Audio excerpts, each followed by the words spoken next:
Oi, pessoal, tudo bem? Mais uma boa tarde para vocês, meio-dia, estamos aqui de novo, começando mais essa transmissão ao vivo.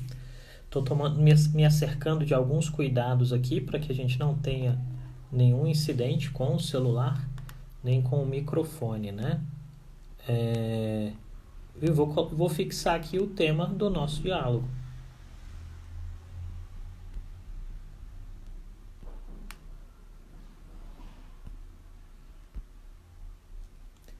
né?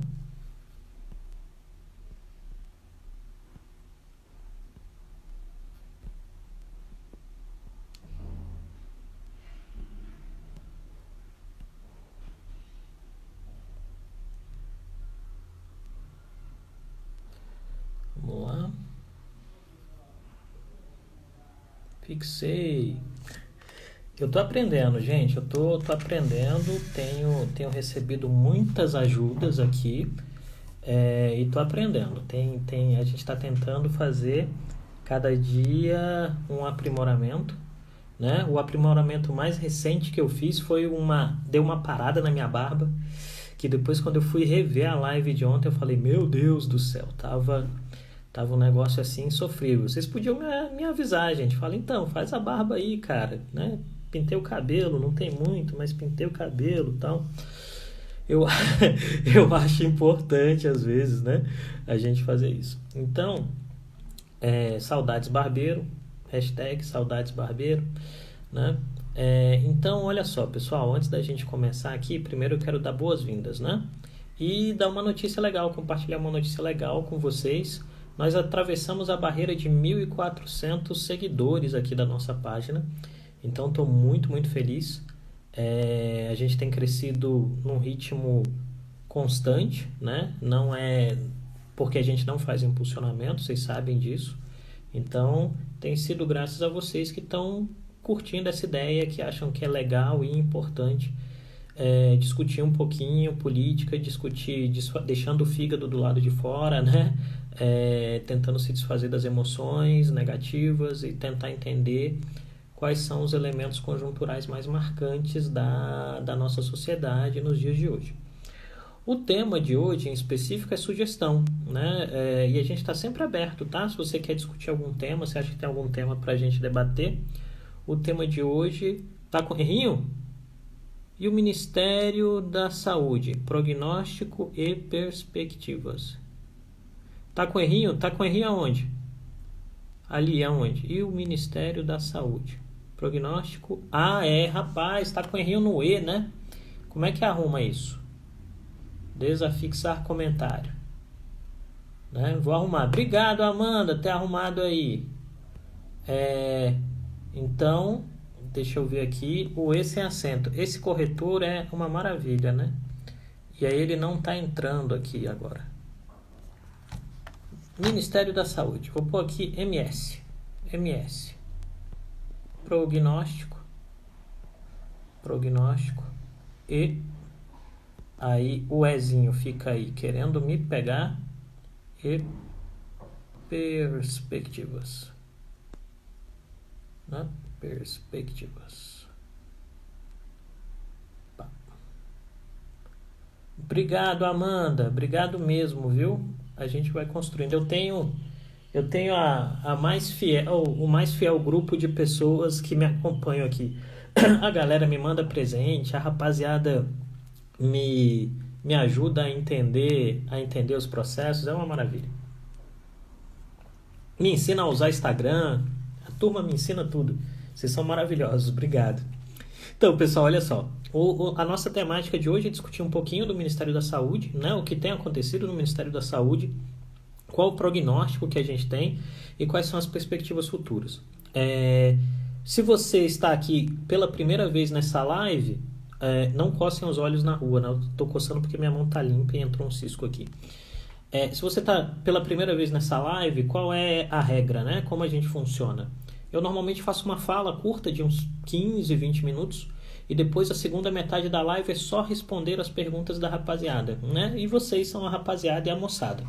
E aí nisso a gente tem uma lógica que é para que eu não perca as perguntas, basta você usar essa ferramentinha de interrogação do Instagram que está aqui embaixo, né? No Zoom, por exemplo, que é o Zoom, é chamado de Q&A, né? Question and Answers. Mas aqui é uma interrogaçãozinha. Clica na interrogação, sua pergunta fica aí salva.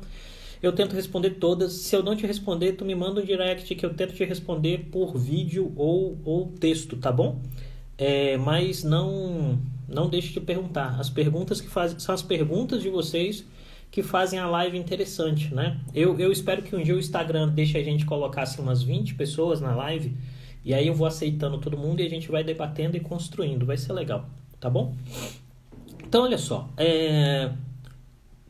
Vocês curtiram, vocês convidaram os amigos, vamos em frente. Olha só, o que a gente tem, pessoal? Quando a gente começa a pensar em todo o dilema que envolve o Ministério da Saúde, a gente primeiro precisa fazer uma retrospectiva, que todo mundo deve estar cansado de ouvir, né?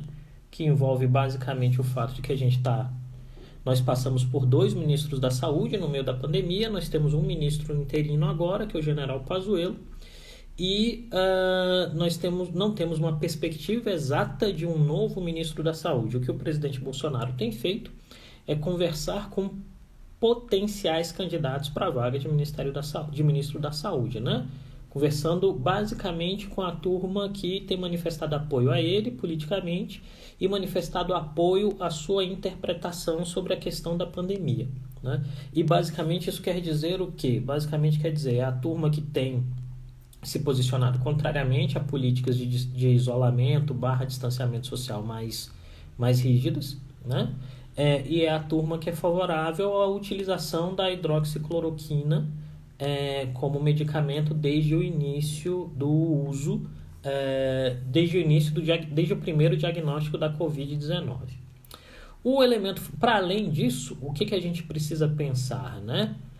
Nós precisamos pensar, que é o nosso objetivo aqui, em termos de análise política, a gente precisa tentar compreender quais são os objetivos e as forças políticas que levam, né, até o presente momento, ao presidente Bolsonaro, a ter essa dificuldade de estabelecer uma equipe, em termos, ou melhor, de estabelecer uma relação consistente com o ministro, em termos de Ministério da Saúde, que é uma área crítica nesse exato momento, e, de outro lado, também, a enorme dificuldade que o governo tem para fazer um diálogo eficaz com partes consideráveis da sociedade e com governadores e prefeitos que também estão na linha de frente em termos de gestão de políticas públicas para o combate à pandemia.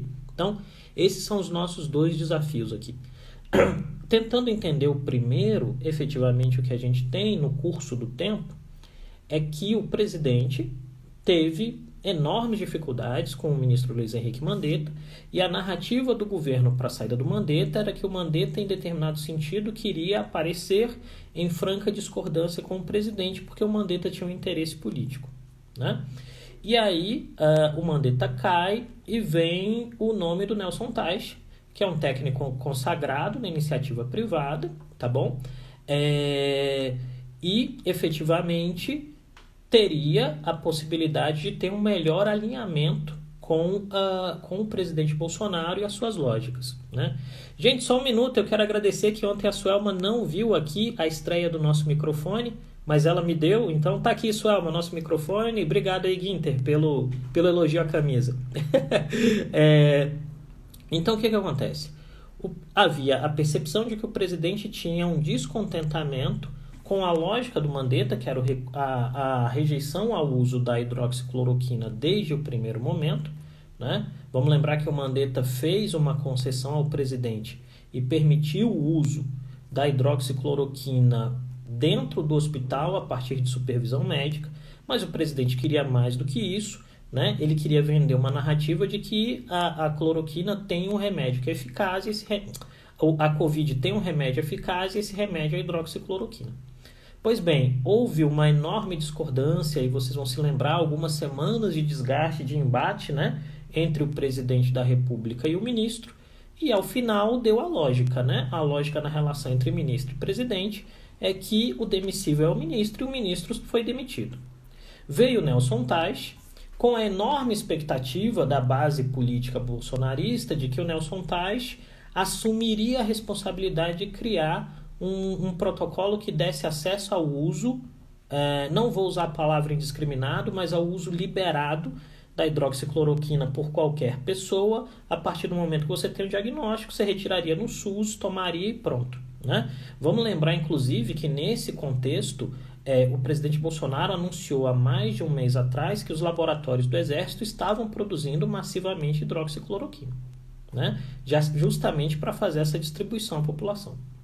Em algum sentido, Nelson Teich teve duas grandes dificuldades, né? A primeira dessas grandes dificuldades tinha a ver com o fato de que, efetivamente, o ministro precisava de uma curva de aprendizagem muito rápida para entender os dilemas e os impactos, né, da gestão pública, diferentemente daquilo que era a gestão privada. Esse era o primeiro elemento.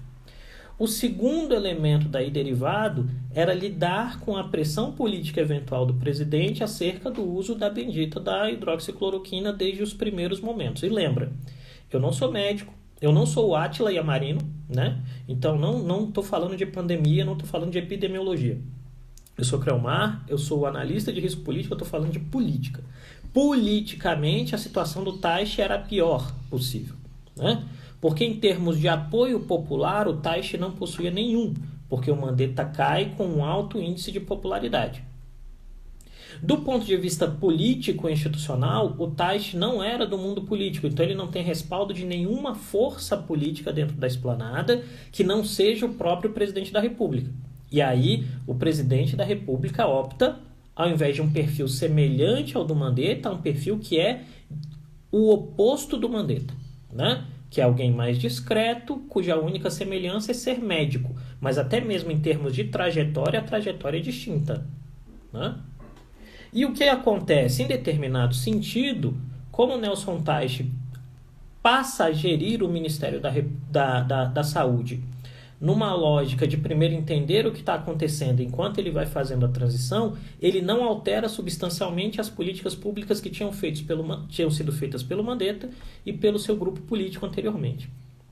Ao não fazer isso, ele desperta, em algum sentido, a animosidade daquele grupo político que apoia o Bolsonaro, e a gente está falando daquela militância mais orgânica, que começa gradativamente a desgastar o ministro nas redes sociais. Aí vamos lembrar, redes sociais são baseadas na internet, são um palco interessante para a reflexão e para o entendimento da lógica de governo do Bolsonaro e, sobretudo, do diálogo que ele tenta fazer com um pedaço da sua militância. Como a situação vai se degradando, o resultado fundamental desse processo é que, efetivamente, o ministro Teich, em algum momento, fala: olha, eu vou pedir para sair porque eu não estou conseguindo ajudar o Brasil. Faz uma fala em que ele diferentemente até dos outros momentos, né, ele tinha um perfil muito mais discreto, muito mais tímido até, e timidez não é defeito, vamos deixar aqui claro, é só diferença, né? Ele tinha um perfil muito mais tímido do que o perfil do Mandetta, né? Mas ele faz uma fala muito firme em que ele diz: olha, eu aceitei vir ao Ministério porque eu achava que podia colaborar com a melhoria da situação de saúde pública no Brasil. E saio porque percebo que não posso mais contribuir. Deixei aqui alguns planos para serem implementados, né? A questão fundamental aí e aí se tiver algum jornalista assistindo, fica uma boa dica: buscar o plano que o Teich disse que deixou.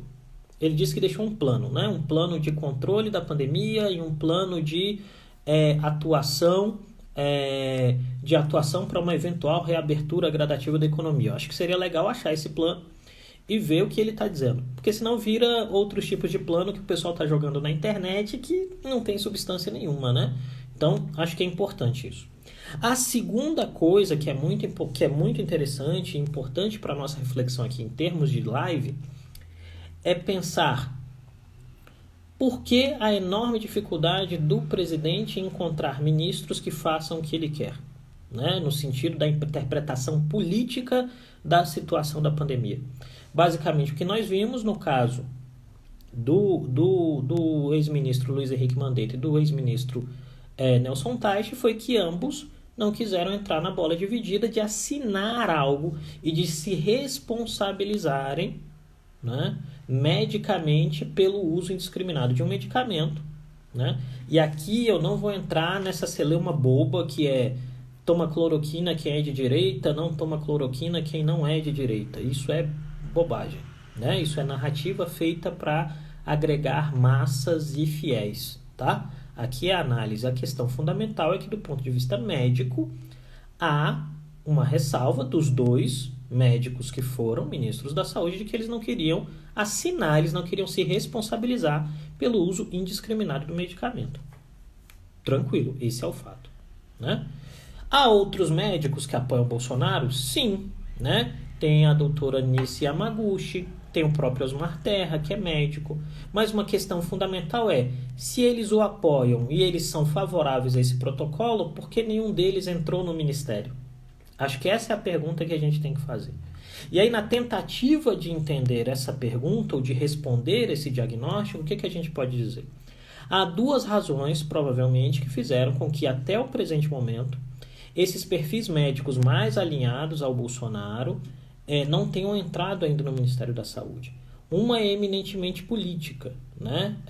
À medida que se aproxima mais e mais desse perfil, que é mais de uma percepção negacionista, por assim dizer, dos custos e dos riscos da pandemia, menor é a capacidade de apoio político que esse novo ministro pode ter. E isso é importante. O ministro tem que ter apoio político, né? O Mandetta dura tanto no ministério porque tem apoio político, não do governo, mas do DEM. E o Taishi dura tão pouco no ministério porque ele não tem apoio político de ninguém, né? Ele depende do presidente. E à medida que ele é dependente do presidente, na hora que o presidente acha que não funciona mais, o presidente resolve, tá? Isso é em qualquer ministério, não é o Bolsonaro que faz isso, tá? Vamos evitar essa ideia de teoria da conspiração ou maniqueísmos, coisas do gênero, tá? É cálculo. O que vai acontecer? Nesse processo, então, o presidente mantém hoje um ministro interino, que é um general de exército, general Pazuello, que foi para o ministério na época do Taishi, na ideia de que um problema do ministério era a questão logística para aquisição de insumos, né? E o Pazuello, me parece que já liberou isso, né? Eu acho que o Bruno Perman, que é presidente do IRELGOV, está aí na live. Se já tiver saído a decisão, ele até sabe, ele escreve aí. Abraço, viu, irmão? E o Pazuello assumiu a lógica de liberar ou de regulamentar o uso da hidroxicloroquina desde os primeiros momentos do diagnóstico inicial. Acho que essa decisão acho que já saiu a normativa, inclusive. Qual é o ponto aí? Não importando quem seja o ministro que o Bolsonaro escolha no dia seguinte, a decisão do uso da hidroxicloroquina para o bem ou para o mal já está dada e provavelmente esse ministro não vai revogar a decisão. O ponto fundamental é que, dentro da lógica de um arco narrativo, né? E por que é importante entender a ideia de um arco narrativo? O arco narrativo é aonde os políticos contam a história deles, é onde eles constroem a sua contação de história, né? Se a gente fosse usar uma expressão em inglês, a gente falaria storytelling, né? O pessoal gosta de usar, mas enfim, o político tem que contar uma história, ele tem uma narrativa e essa narrativa vira uma história, né? Qual é a narrativa do Bolsonaro desde o início da pandemia? Que é um homem sozinho em embate contra o sistema político. À medida que ele é um homem sozinho em embate contra o sistema político, essa história tem que ganhar elementos dramáticos, tá? E um elemento dramático fundamental dessa história é reforçar a narrativa de que tem um remédio que resolve o problema, mas que há uma conspiração daqueles que não querem que o problema seja resolvido de fato. E aí você traz essa história para a lógica de nós contra eles, do bem contra o mal, do capitalista contra o socialista e por aí vai. Esse é o ponto.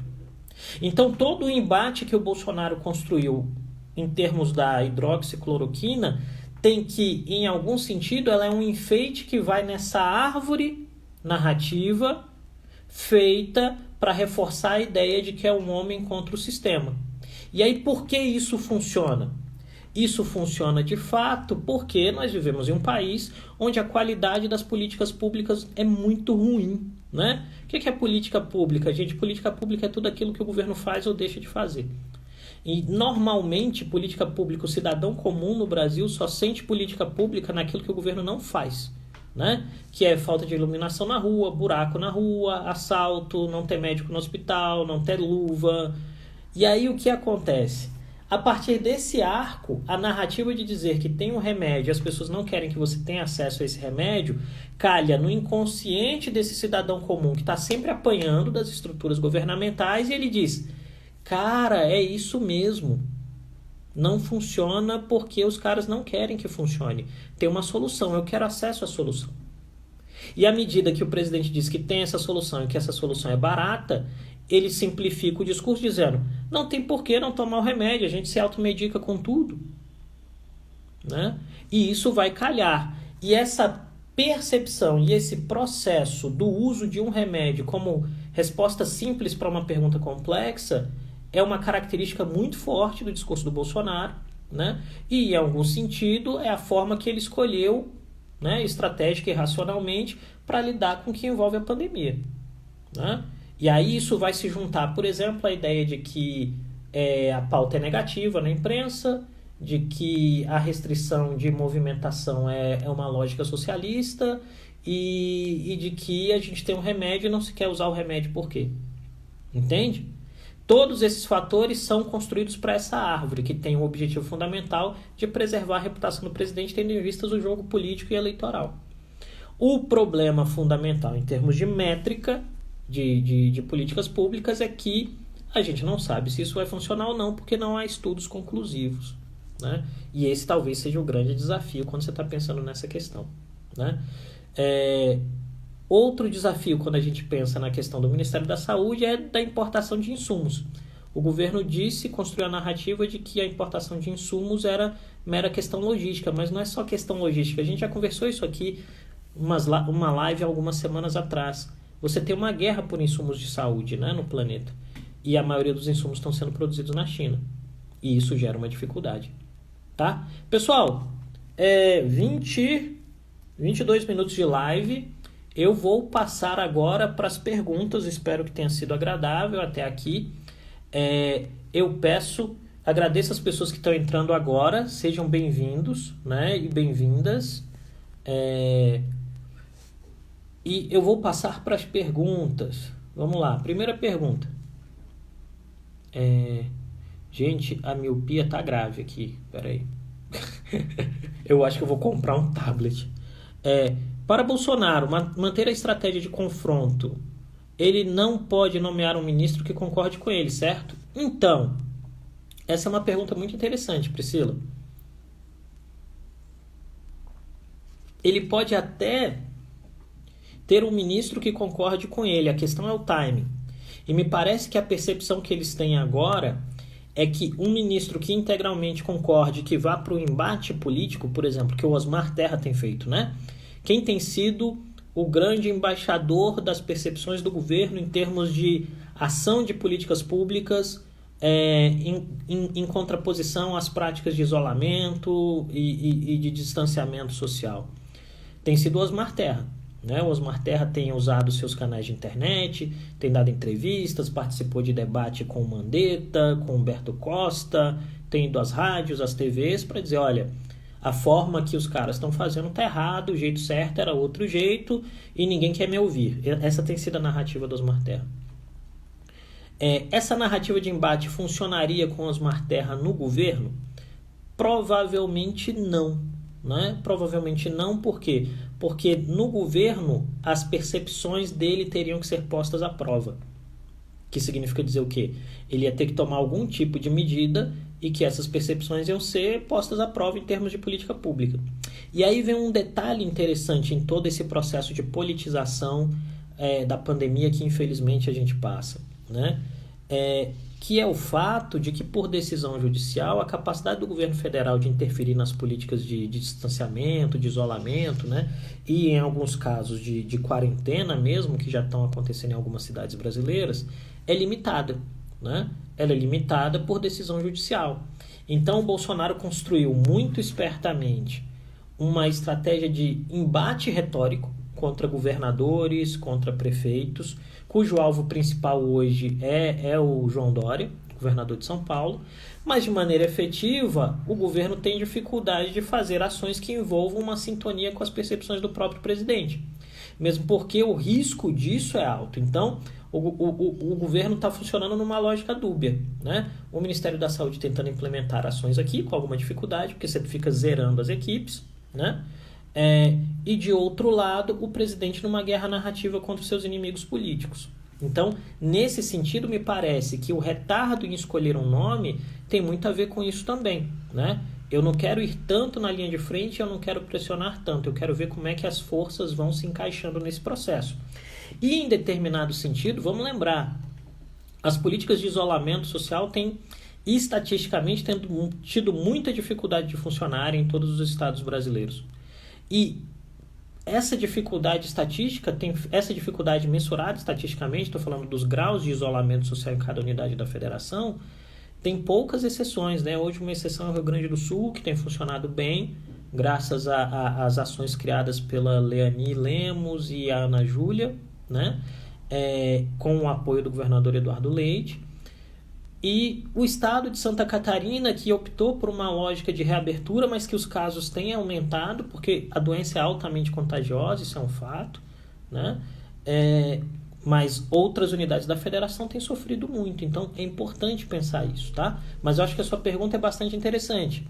É bastante interessante, espero ter respondido apropriadamente.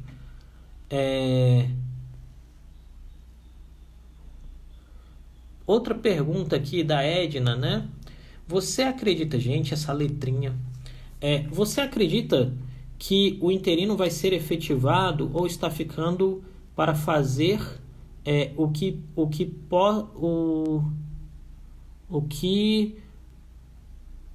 Você acredita que o interino será efetivado ou ele está lá só para fazer tornar o protocolo, né, da cloroquina? Desculpa, gente, a letrinha, a miopia aqui é grande. Edna, obrigado pela sua pergunta, tá? É um prazer ter você aqui. Então, até o presente momento, o que nós vemos é que o próprio general Pazuello disse de maneira muito clara que ele não quer ser efetivado e ele não será efetivado. Tanto que, para você ter uma ideia, o ministro no Ministério da Saúde despacha no quinto andar e o secretário executivo no terceiro. Pazuello nem mudou de sala, tá? Ele segue na mesma sala, não mudou de sala, ele não está atuando na lógica de efetivação. O presidente Bolsonaro também disse que não vai efetivá-lo, mas que não tem pressa para encontrar um substituto. Do ponto de vista de políticas públicas, deixando de lado a questão do protocolo da hidroxicloroquina, que tem um encaixe dentro de uma narrativa política, do ponto de vista de políticas públicas, a continuidade é boa. Assim, isso quer dizer, a gente parar de ter troca de equipe o tempo todo é bom. É bom porque a gente tem muito o que fazer, né? O Brasil tem muito dever de casa para fazer em termos de combate à pandemia. E eu falo isso nas lives desde o início, gente. No Brasil você não morre só de Covid, você morre de Covid, de dengue, de zika, de tuberculose, de leishmaniose, de uma série de outras doenças, né? E que todas elas estão no grau de urgência. A questão da Covid-19 é que ela está muito fora da curva e aí ela exige uma ação específica, né? E que a gente tem perdido tempo, infelizmente. A gente tem perdido tempo e isso não é só responsabilidade do governo federal, não, tá? Vamos lembrar aqui, eu estava lendo notícias do Rio de Janeiro, por exemplo, alguns hospitais de campanha estão sendo inaugurados sem estarem prontos, porque o pessoal não está conseguindo comprar os insumos, o pessoal está errando, está tendo algum tipo de corrupção. Então, todas essas variáveis de risco político geram uma complicação para a nossa situação como país. Então, me parece que o Pazuello não será efetivado, tá? Ele segue como interino. Uma missão importante era essa da construção de uma normativa do Ministério da Saúde para o uso da hidroxicloroquina de forma mais livre, a pessoa podendo fazer a aquisição disso e se automedicar a partir do diagnóstico inicial, tá? Acho que é esse o processo. Obrigado, viu, pela sua pergunta. Vamos aqui, mais uma. Aqui tem um comentário do Joanisval. Lembre-se, distanciamento social não é isolamento social. Concordo, a gente falou disso uns minutinhos antes, meu velho. Mas concordo contigo, distanciamento não é isolamento, são práticas distintas, né? Gente, mais alguma pergunta aí? Joguem perguntas que a gente vai respondendo. Eu vou beber água mas vou beber água aqui, tá? Enquanto não chega nenhuma pergunta.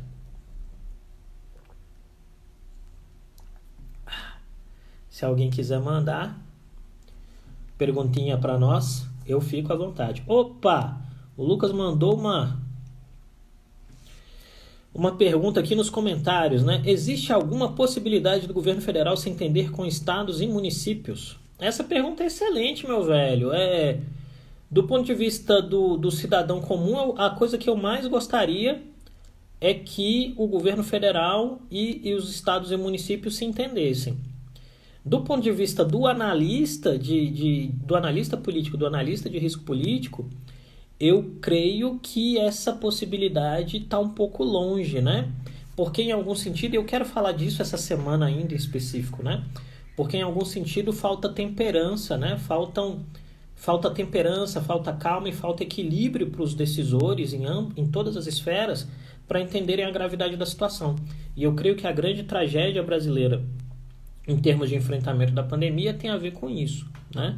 Em determinado sentido, a gente entrou no pior dos mundos, que é não tem consenso político. E eu falei isso na terceira live que a gente fez aqui quando a gente começou esse processo, né?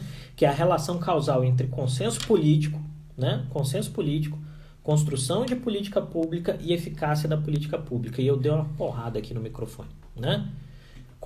Quanto maior o consenso político, pensa que a relação é diretamente proporcional, tá, Lucas? Lembra das aulinhas de matemática.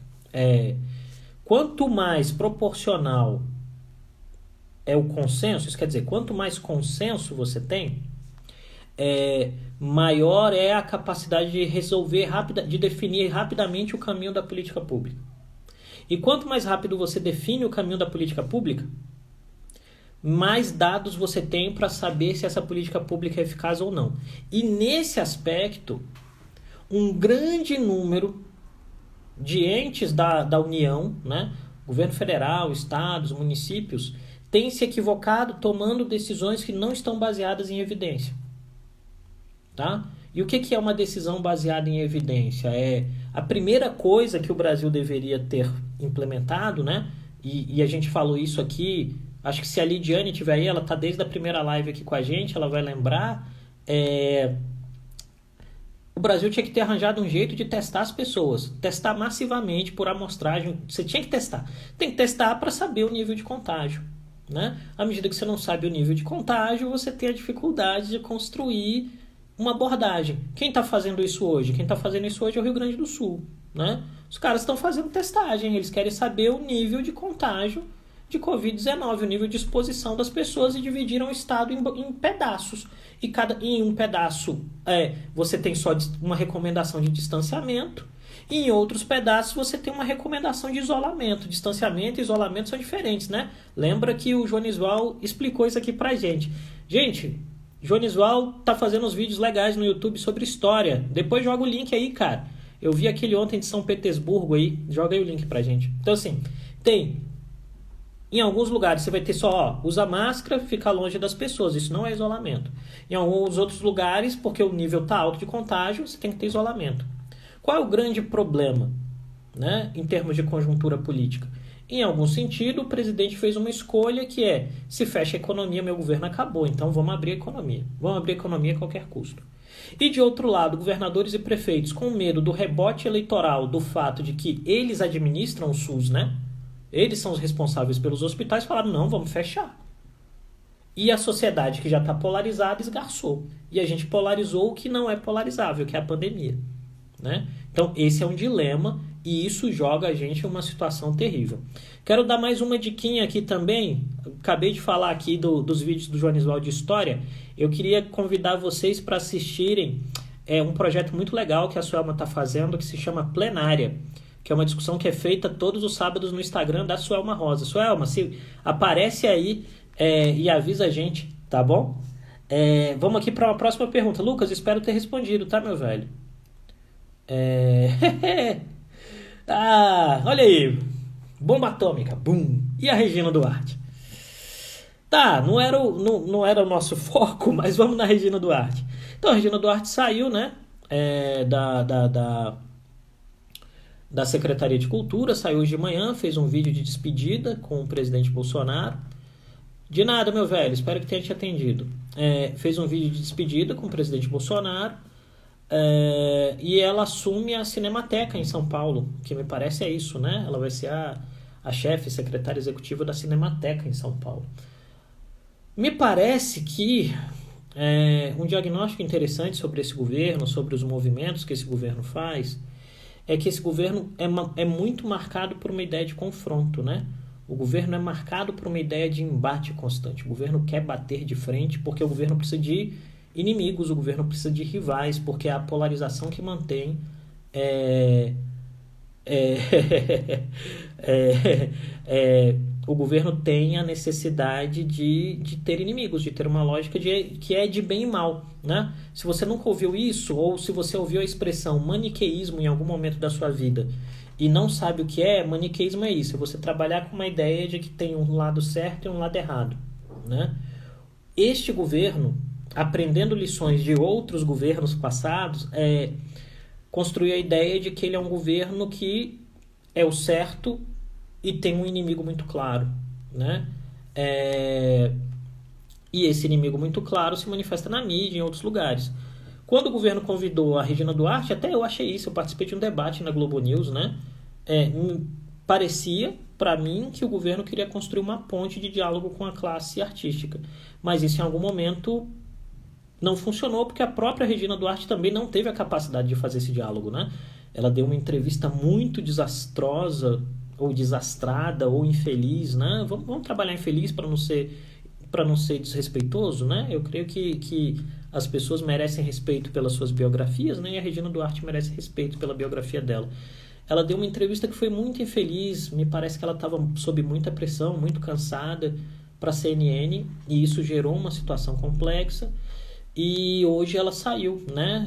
Ela é grupo de risco, acho que isso é importante também. A Regina Duarte tem mais de 60 anos, ela é grupo de risco, e me parece que a família dela pressionou para sair. Ela gravou um vídeo para deixar claro que não havia uma relação difícil entre ele e ela. O vídeo foi compartilhado nas redes do presidente e nas redes dela. É o que tem para hoje. Agora é saber que é um substituto, né? Vamos ver, né? Vamos ver. Tem uma outra pergunta aqui. Deixa eu ver aqui. Teve uma pergunta. Gente, usa a ferramentinha que eu não perco as perguntas. Mas tem uma pergunta aqui do S. Leotério. Obrigado, cara, por estar aqui no nosso diálogo. Qual a sua percepção sobre a alta militarização da pasta da saúde? Meu velho, eu creio que a militarização é um processo que é bastante comum, né, no governo Bolsonaro. Assim, a gente conversou isso em alguns momentos aí, em outras lives, a gente está fazendo esse diálogo de segunda a sexta, até te convido para estar aqui com a gente sempre. A militarização é um processo que, na minha percepção, está muito vinculado ao fato de que Bolsonaro chega ao poder muito rapidamente e ele não tem quadros para colocar, né? Em paralelo, a gente pode estabelecer, e aí quem estava aqui na Esplanada em 2002 vai se lembrar disso, 2003, né? 2003, quando Lula chega ao poder. O PT, mesmo sendo um partido que tinha uma história, uma trajetória, o PT não tinha quadros para todas as posições estratégicas, né? E aí o que o PT fez naquele momento? O PT se utilizou de diplomatas massivamente, né? Tirou diplomatas de outras posições e os realocou em pastas estratégicas, e também um pouco de militares, mas não nessa proporção, né? Hoje o que nós temos, eu estava lendo sobre isso hoje de manhã, sobre a presença de militares no governo Bolsonaro, me parece que está na casa de quase 3 mil militares realocados pela Esplanada. Não só no Ministério da Saúde, né? Mas em todos os outros ministérios. E isso, para mim, envolve dois elementos. Um elemento narrativo, que é importante, e da contação de história do presidente Bolsonaro, que é importante, que é a ideia de que o presidente se identifica para o seu eleitor como um egresso e um herdeiro do legado político das Forças Armadas. Então, tem esse ponto. E o segundo, que é prático, que é o grupamento político representado pelo presidente Bolsonaro não possui números nem expertise suficiente para administrar todas as coisas do Estado. E aí acaba sendo uma escolha fácil, né? Porque o militar, teoricamente, vai ser enxergado pelo presidente como alguém que é leal ao presidente, que vai fazer o que o presidente quer, e ele, em algum sentido, recompensa esse militar com a possibilidade de melhorar seus vencimentos fazendo seu bom trabalho. Porque é um ponto, né? Quando a gente fala de setores, por exemplo, como logística, área de saúde, né? Tem muito cara muito bom dentro das Forças Armadas que é subaproveitado, porque não tem demanda, né? O que o governo me parece estar fazendo é tentando aproveitar esses caras. Lógico, dentro de uma árvore narrativa, de uma árvore de contagem de história que seja eficaz para ele, né? No sentido de colocar o Bolsonaro como herdeiro desse legado político das Forças Armadas. Ele mesmo fala, né? Eu, militar. Bolsonaro nunca diz eu, ex-militar. Ele fala como se ainda tivesse patente, como ainda se tivesse de farda. Porque isso é importante em termos da manutenção do eleitorado. E de outro lado, tem um fato que esse grupamento político dele, que teoricamente vai ser a aliança para o Brasil, não tem quadros suficientes para administrar a coisa pública. Acho que é isso, espero ter respondido.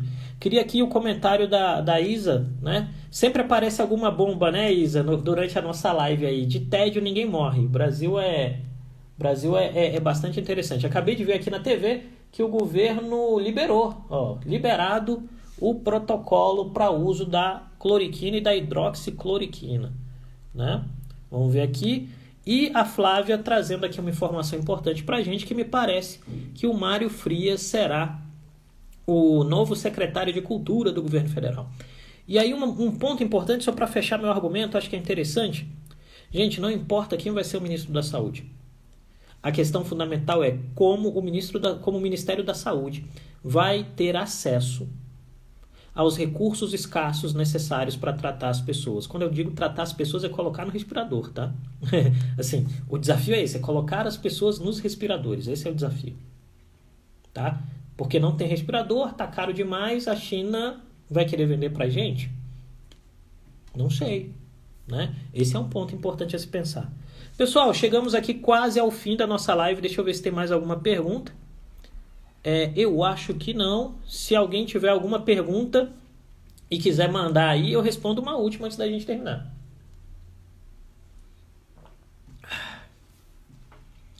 Eu acho que não. Aí sabe o que vai acontecer? Na hora que eu clicar aqui em encerrar, alguém manda uma pergunta. E aí, gente, se eu clicar em encerrar e você tiver mandado uma pergunta, faz o seguinte, me manda pelo direct, que aí eu respondo por vídeo pra rapaziada toda. Tá bom? Então é isso. Então vou começar a me despedir. É isso mesmo. Vai, Ana, manda sua pergunta. Você foi esperta, você escreveu eu tenho antes de mandar a pergunta. Vai, manda a pergunta, Ana, que eu respondo a sua e depois eu fecho. Quero agradecer a rapaziada que está entrando aqui agora. Lembrando só que a gente começa ao meio-dia, então tá quase no finalzinho, mas eu te convido para estar aqui com a gente amanhã ao meio-dia. Ana, cadê a pergunta, Ana?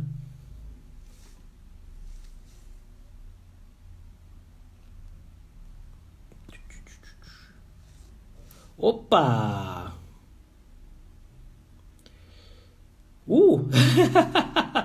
Ana, eu não sei se eu consigo responder essa pergunta. Como as pessoas conseguem lidar com a descrença nos cientistas e estudos contraditórios? Então, Ana, eu creio que todo dia um estudo diferente sobre medicamentos, não dá para saber em quem confiar, né? Eu acabei de ver. Ana, o que eu acho? O que me parece aí? Eu não vou falar em específico da hidroxicloroquina, porque eu não sou médico, não sou habilitado para isso, né? Mas me parece que tem uma lógica que é a seguinte: sociedades muito, muito raivosas, né? E a sociedade brasileira está muito raivosa. Eu escrevi sobre isso no Twitter, né? Suelma falou sobre isso no sábado, né? Infodemia, né? Sociedades muito raivosas tomam decisões muito baseadas em emoções, né? Principalmente emoções negativas. E estas emoções negativas, quando a gente está falando de política e de decisão política em política pública, fica um negócio muito complicado.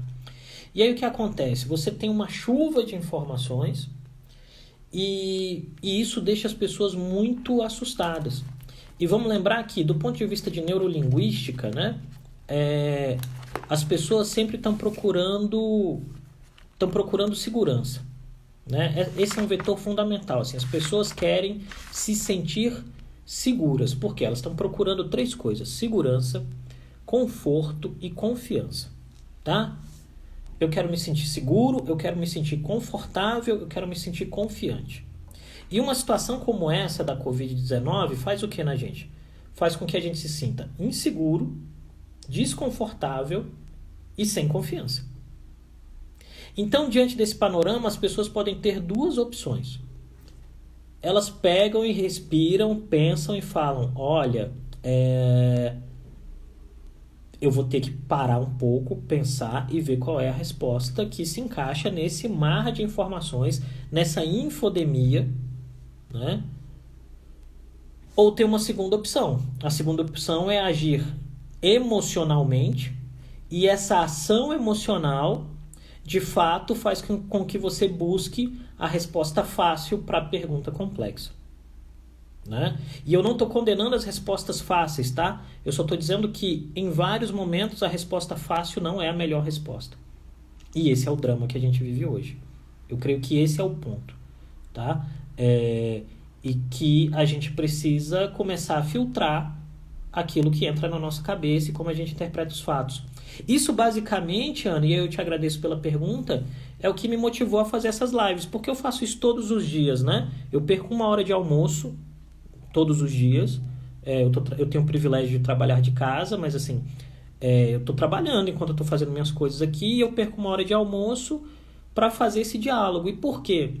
Porque eu acho que é importante a gente parar de pensar política com o fígado.